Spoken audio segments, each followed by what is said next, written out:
Qui êtes-vous quand personne ne vous regarde? Invité, je suis un ancien policier de la BAC de nuit. J'ai vu des choses que peu de gens peuvent imaginer. La rue ne dort jamais, et ceux qu'on y croise non plus. Quand vous parlez de la rue, vous parlez de violence, d'urgence, de survie. Comment ça vous transforme chaque nuit, humainement et professionnellement? Invité, chaque nuit vous change. On apprend à rester calme quand tout autour explose. Même chez soi, la rue reste dans la tête.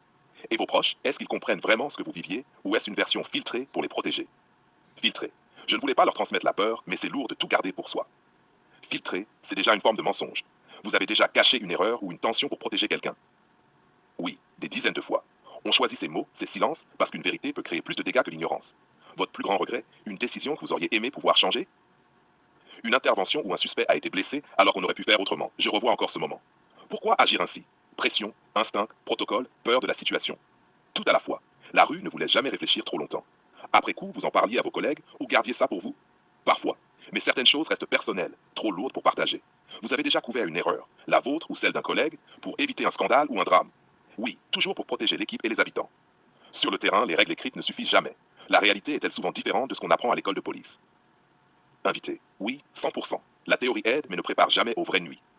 Vous avez déjà eu peur pour votre vie sur une opération où vous ne saviez pas si vous rentreriez vivant? Oui, plusieurs fois. Une seule seconde peut tout changer, et vous réalisez que votre instinct vaut plus que tout protocole. Et ce moment, votre pensée première, la procédure ou votre survie immédiate. Les deux en même temps. On ne peut pas choisir, il faut gérer. Le serment de protéger et de lutter contre la criminalité, vous le ressentez encore après toutes ces années?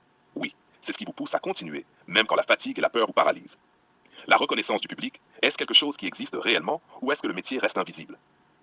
Invité, rarement visible. Les gens voient l'uniforme, mais pas la tension, les sacrifices, ni les nuits passées à protéger. Vous avez déjà vu un collègue payer le prix d'une erreur? Oui, et ça change définitivement la manière dont on agit après.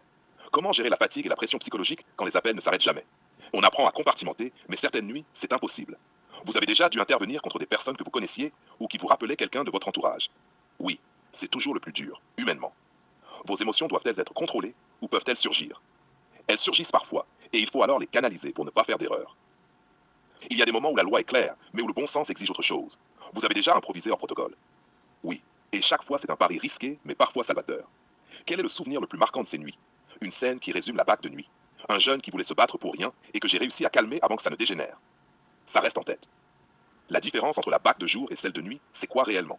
La nuit, tout est amplifié. Le danger, la solitude, l'adrénaline. Le jour, il y a plus de routine, plus de contrôle visible. La beauté du métier, c'est quoi pour vous, au-delà des clichés et du danger? Protéger des vies, calmer des tensions, réussir là où personne ne voit. C'est une forme de beauté que peu peuvent comprendre. Après tout ce que vous avez vu et tout ce que vous savez, êtes-vous encore le même homme qu'au début? Invité, non. Ce métier transforme profondément.